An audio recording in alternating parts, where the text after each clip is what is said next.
هيا بدبو يعني عجائبة الأمر.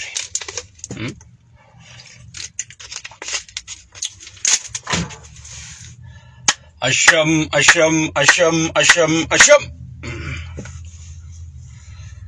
أود دبني. وعليكم السلام ورحمة الله وبركاته. درا دوبان جاوري كنا بكا جاوري درا دوبان أديرو هاي يوم أسجيني سالبتي جنامتي. وعليكم السلام ورحمة الله وبركاته. وعليكم السلام ورحمة الله وبركاته.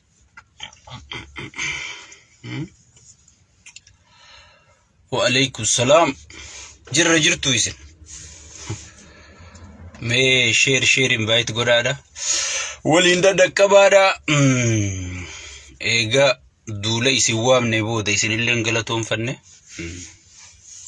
وعليكم السلام ورحمة الله وبركاته. جنة كبجمتوتا في جالتمتوتا فيسبوك شيك أبوتا يسندرو شير انفايت شير وأجايب ربي أكمل جرتمو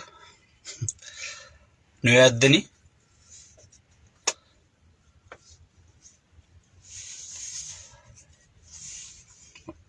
مي. وعليكم السلام ورحمة الله. جالا أكم جالا خينيا أكم جالا خينيا أكم جرتن نجيما يسندرو نجوما قبدني. وعليكم السلام ورحمة الله وبركاته. وفيديو بيتا بي مدة مجرتي دبيتا كنا هذا شيء بي بيتا نميتشا تكوت الله دا غرتي جارتين قلقلون مركفتي مالي واني خيتي كشولا متركشو انتلو ما ربيتي انتو فاتني خنماسي الفيسا ايتو ما قلقلوتين دي ما بيتا خانا بك انا يخيجتي في الراهيتي بيتا في الراهيتي وقي في الراهيتو خانا خلنقا قبطو كويرم تيبو جارسي اسي خون قدرا خون غران قوبتي تي غرتي دقيتي مانا دوبتا اي دقي فجو دري وقي سارفاني وقوم أولدر ما يتجانسي قال يمتالو لي آريجرا نسيت دروشي سيجانسي قال يا أوبيديو شيكا بوتا سيتي جاور دروشي سي كأني سيقولوا أو جوين كي يسفتنا أو جوين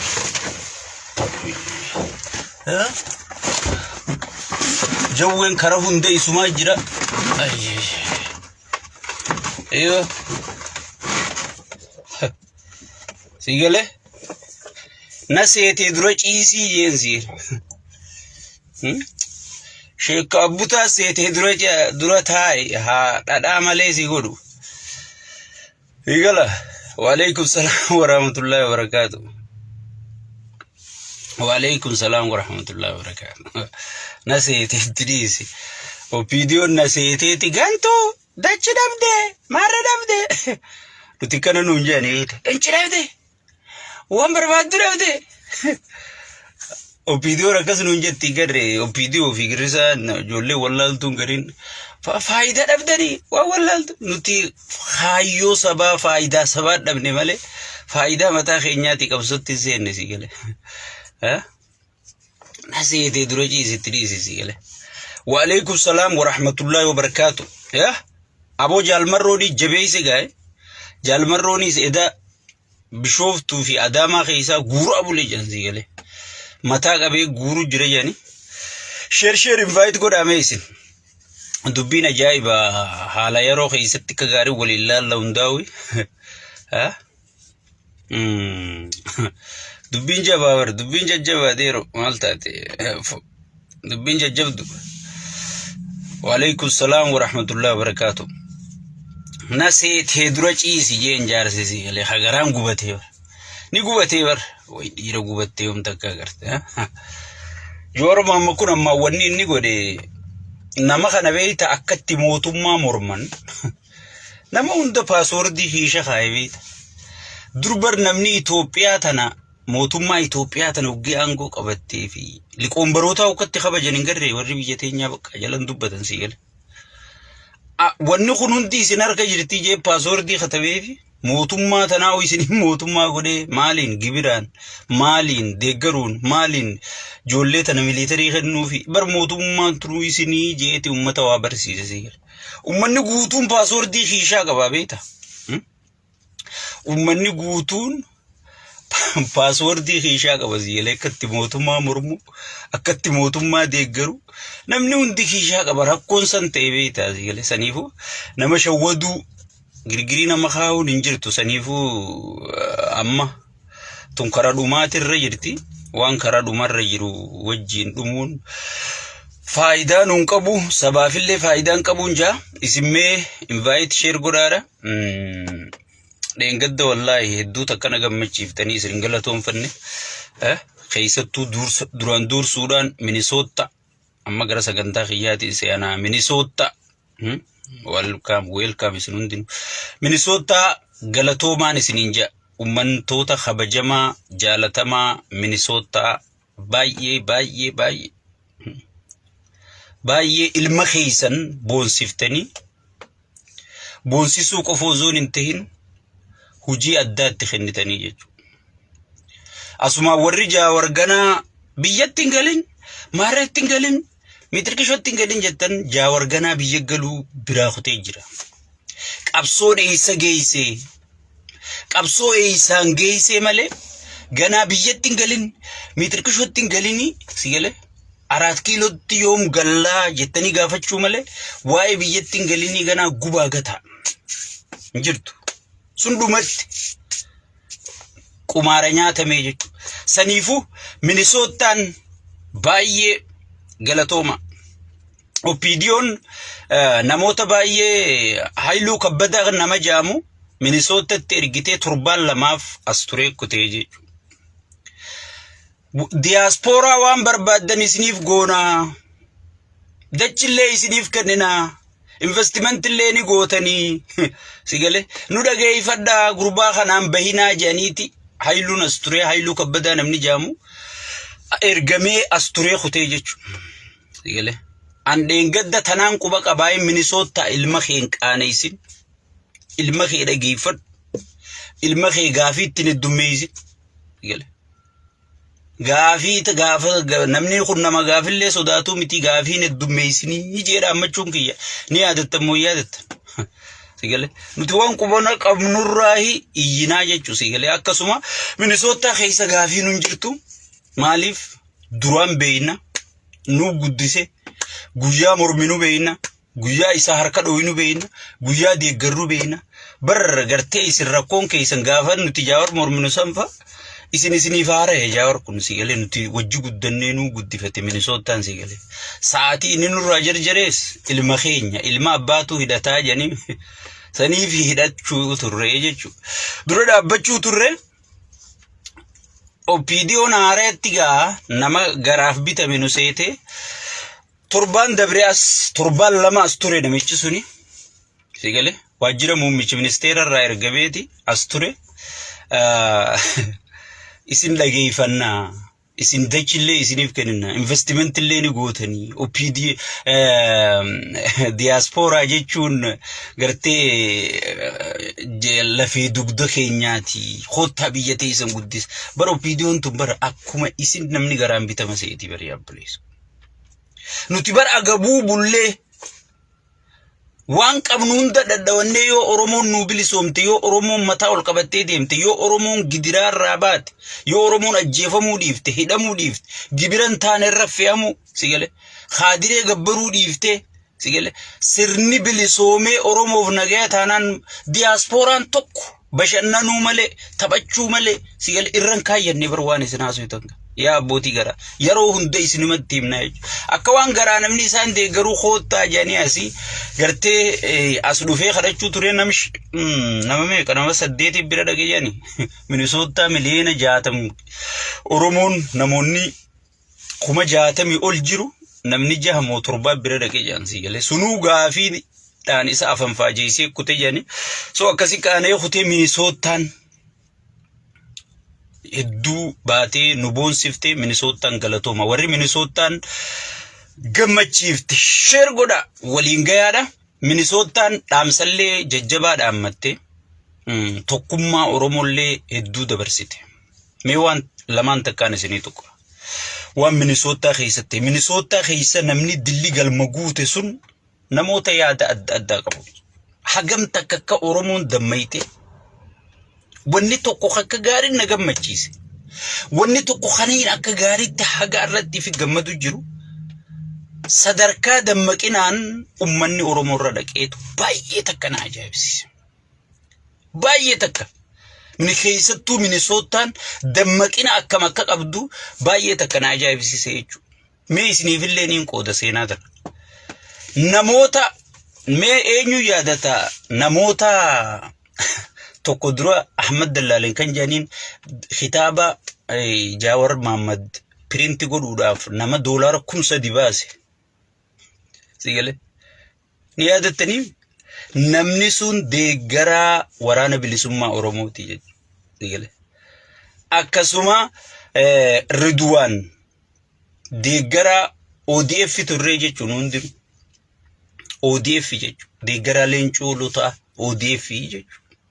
Sigale look namoonni kun nama yaada adda addaa qabu jechuudha. Oromummaan hangam takka akka waliif fidde. Oromummaan hangam takka akka walii hadoojjite. Sigale baay'ee takka gammade wallahi akka mataa kiyyatti warroota yaada addaa qabu kasitti hayyuu bira dhaabbatanii. Sigale hayyoon teenya takka diinni keenya tokko galmi keenya tokko karaan yoo deemnes. Sigale yoo ati khaabaan dhufte yoo khibbaan dhuftes galmi keenya Oromoo fi Oromiyaa sabaa sablammii Itoophiyaa salphina jalaa baasu. Waboon dhuftus ODF'n dhuftus Jaawarin dhuftus. Sigale abba feeteen dhuftus galmi keenya Oromoo bilisoomtee sirna bilisaatiin gartee qabeenya isirra murteeffattu. Abbaa biyyummaa isiiti murteeffattu. Arquudha janiiti jarri sun jara san beeki waan isin beeytan waan miidiyaa irra dubbatameefin jara san keessaa isinii fuudhe. Deeggartoota badhaadhina achi keessa jira. Sigale deeggartoota soo tokkummaadhaan namnichi keessa taa'u ture jechuudha. Wanni amma duraan isinii dubbadde wanni PP'n sodaatu birgeedii caala PP maaltu jiraame wanni Abiyyi sodaatu. Kun ijoolluma masruufa isarraa fudhachuu isa jala yaatu malee hoogganotaa fi wanti nama aangoo qabu jechuun ni ulfaatti. Wanni Abiyyi sodaatu. Sigale wanni Abiyyi sodaatu birgeedii meeqa waraanaa miti amma duraan isiniin jedhe ijaaramuudha.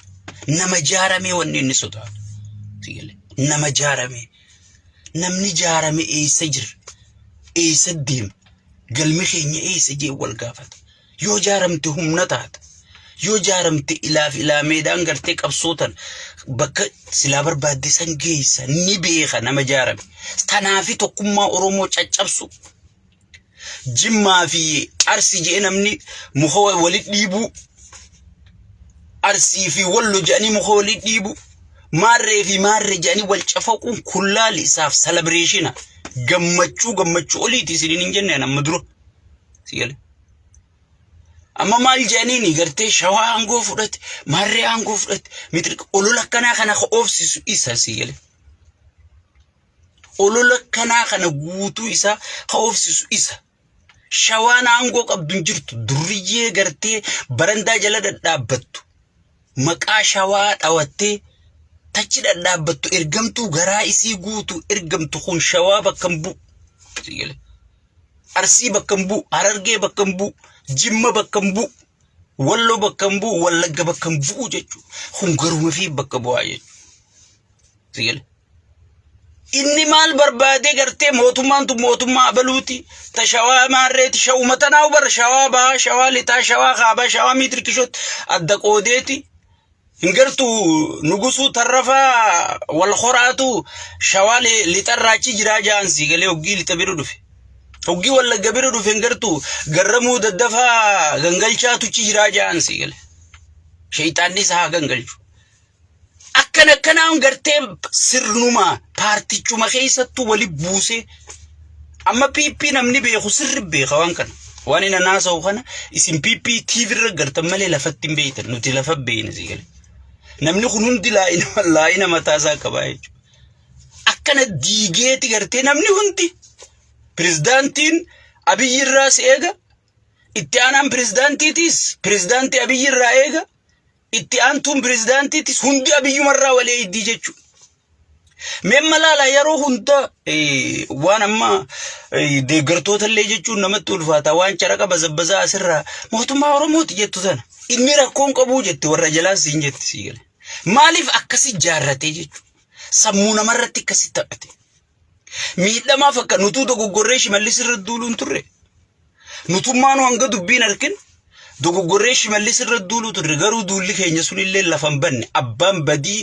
eenyu akka ta'e isa akka ta'e sabaa fi sablammii ummata Oromoo guutuuf illee ifa baasee jechuu qabsoon teenya sun lafan banne jechuu saniifuu inni gartee Oromoo diaspora kana hunda tokkummaa isaanii diigee amma jawwee maal jechuu turan Arsii qofa harka dhawaaf Maarree qofa harka dhawaaf Mitirkishoo qofa harka dhawaaf jechuu turan no namni doolaara 3,000 baasee sigale doolaara 3,000 baasee kitaaba Jawaar bite sun nama Wallaggaati namni doolaara 2,500 baasee bite nama Harargeeti sigale kana hunda isaan keessa calalanii maal godhuu barbaadan akka gartee gandatti fi gandaayyaan warri gandaalizimii ifi gandaayyaan gandaan nama madaalu garaa nama madaalu sigale akkuma beekanii mana eegan janii mire akkuma beekanitti siyaasaa dalaguu barbaadanii jechuudha so amma maal godhanii asirraa maqaa Jimmaa baafataniiti Harargee taa'eeti bareedduu Jimmaa bareedaa Jimmaa maqaan isaa akkasi Facebook irratti taa'eeti abbichuun goota Maarreen goota Mitirkishoon goota sigale siinja amma jarjaraan kiyya dhufee isi warri Jimmaa kun jaa sigale Jimmaa miti beek isaaniitu maqaa Jimmaatiin akkasi daljalchiisaa jechuudha Oromoo tana gandaa wali buusuudha san dabartii Gujii fi Boorana walin naqee bar maddawalaa buufuudhee Boorana jala galchee akkamis seenaa teenya gurgurta janii akka Boorana irra dhukaasan akka Gujii irra dhukaasan tokkummaa Oromoo kana keessoo Oromoo kana caccabsee alhamdulillah ijee gattaa'u barbaade jechuudha sigale kun hundi akka isaa milkooyne Oromoon garaan akkan jaarame sigale kanaatu bara opinion tun Oromoon beeytu nama walin beeyne wajji qabsaa'u jira hawginan jubar sigale isin dhugaanaan fuutan jarri gartee akkuma ifitti Oromoo tana madaallu jira tokkummaan Oromoo kun dhiigaan akka gartee dhufe isaan irraa hukuban qabanii jechuudha irraa hukuban qaban waan garaan gartee walirra bittee qabsaa'ota kana walirratti duulchisuu dandeessu itti fakkaattee jechuudha saniifuu wanni sun akka gartee ummata Oromoo biran jirre akka diaspora keessan jirre Minnesootaan dhuftee galmeessite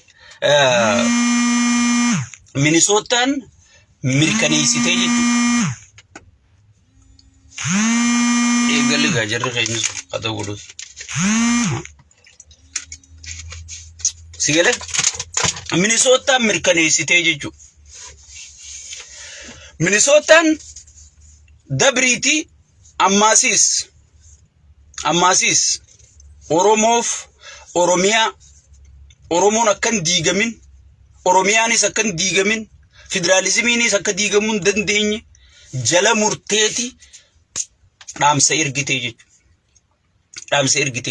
Minnesootaan waan ajaa'ibaa dalaydee beek Minnesootaan waan addaa gooteen siin jedhe sigale ajaa'iba natti akkamin namni dammaqinaan hawaasni keenya bakka takka tamakka gahe dammaqinaan hawaasni keenya eessa akka jiru sigale wallahi waan gartee nama gammachiisaa hedduutu walgahii sanirraa natti mul'ate jechuudha dirqamallee Jawaar irra kaani jechuudha Jawaarilleen takkaa isin gartee isin hin qaaneessine wahiin isin qaanayse fuul durallee isin hin qaanaysu sigale waadaa seenee jechuudha waadaa seenee jechuudha alhamdulillahi rabbil alamin oromoon facaate oromoon bittinnooyte sigale bar gowwaan gartee huggii quufee waan beelonsee jette oromoon ilmaan oromoo aangoo qabate ilmaan oromoo aangoo qabate wanni kun gartee wohumatti fuftee gartee isaan jiraachisuu deemtu waanuma gartee isaan wanna gootu itti fakkaatee jechuudha tu yeroodhaaf gartee nama wali buusuu dandeessa nama hanga tokko wallaala khaata'ee fi faayidaa fi wanni sossobdee if jala oofuuf yeroof ni dandeessa jechuudha garuu itti fufanii ni qabaa hin qabu abadan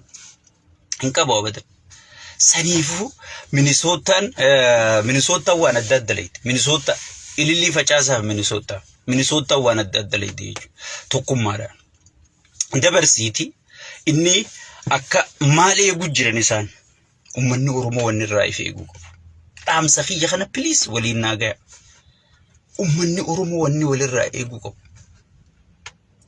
bilisummaan jaawar barbaaduu fi tamarroo dirribaa barbaaduu fi tataayee dandaa barbaaduu fi tasheekka abbutaa barbaaduu fi ta ilmi oromoo guutuun isiniin nalaalu kun hundi barbaadan bilisummaa oromooti tana gurra furdaa dhageeffadha hedduu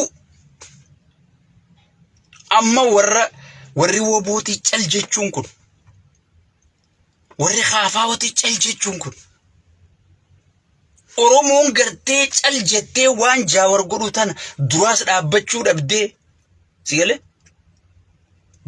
kan deeggarrees usu jiraa jechuudha kun piippiidhaaf yaaddoo guddoodha sigale awwaan isaan gamgamaa keessatti haasawaniin si himu jira jechuudha sigale cidhaadhaa yoo kan sigalu taate hay warri abaa'oo lolu warri abaa'oo kana fakkeessituu duran dhaabbatu maarri janiiti sigale akkamiin gartee abaa'oo fakkaatanii akka jaawar irra duulan jaawar fakkaatanii akka waraana bilisummaa oromootii deebii kennan ajandaa qopheessu jiran jechuudha wanni Minnesota tun hedduu shaak isaan gootee jechuudha duraayyoo dhufan maal eegan isaan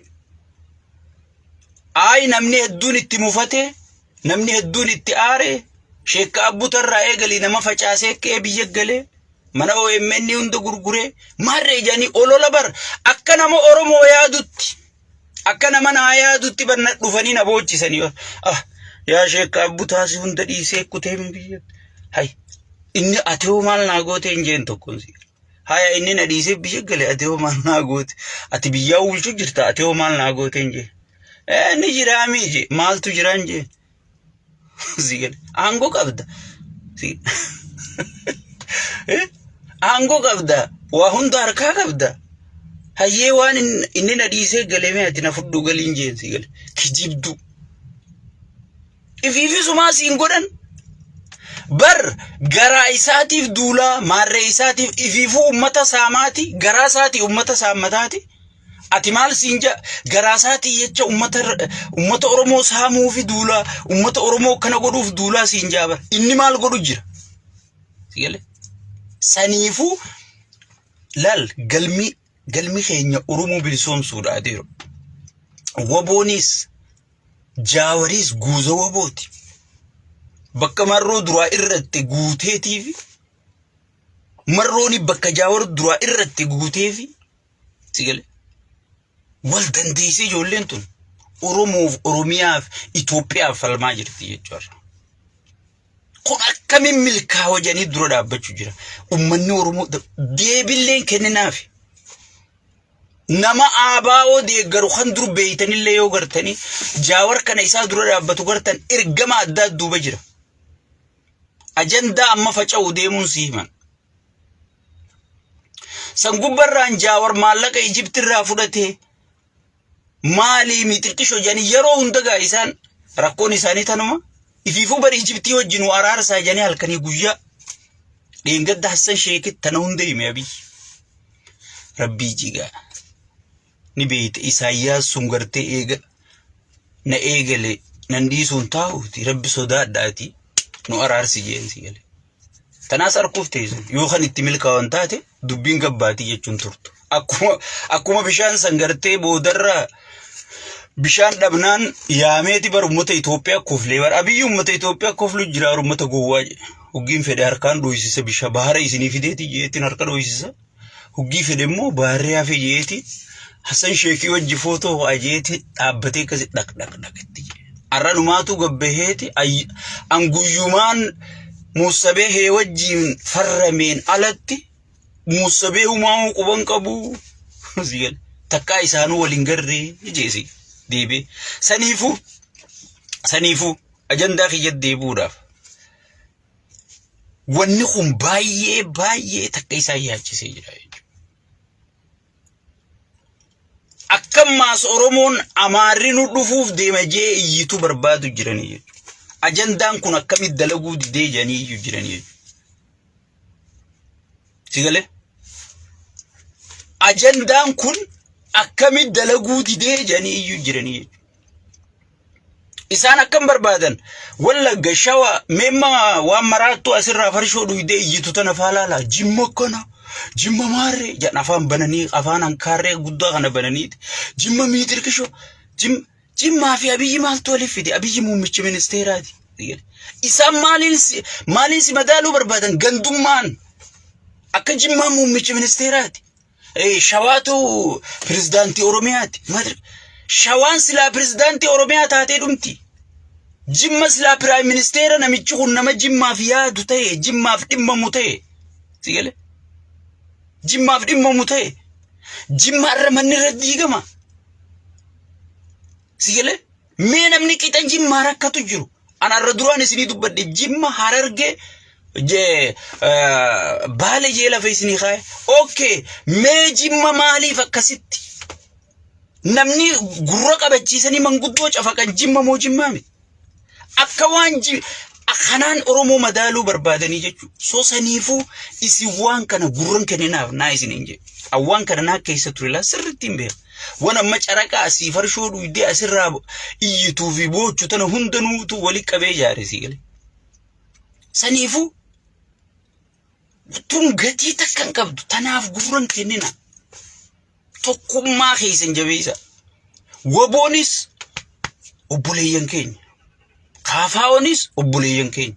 Namni akka nuti gartee isaanii asitti akka gaafa wayyaanee san yaadattanii gaafa wayyaanee bar shanee shantamee mixiqishoo jenneeti walirra duulu turre bar.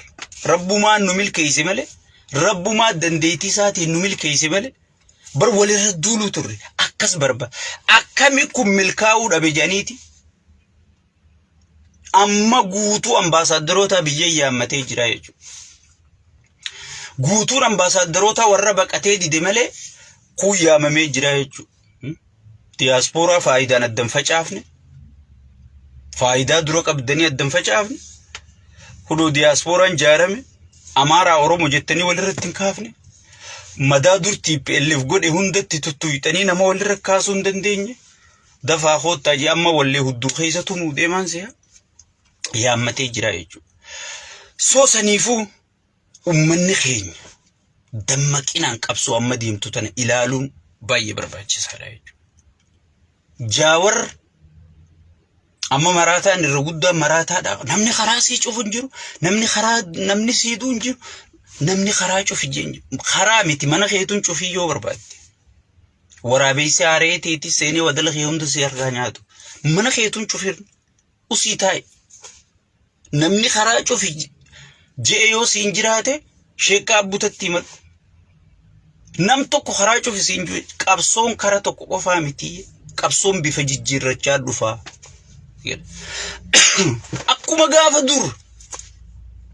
Sigalee amma barnuti istaa'ila akkoon teenyatti dhalatteetti abbaan keenya hin dhalanne.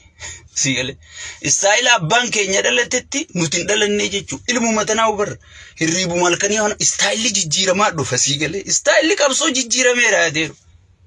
كل شيء من الحرب قطار جامي عربني سيالي لولي توفتاني جازي توفتان هندي توفتو ما نكت تجارتي جلدي امتي ميلك أبدو جيرمي جراجي حالك أبصوتي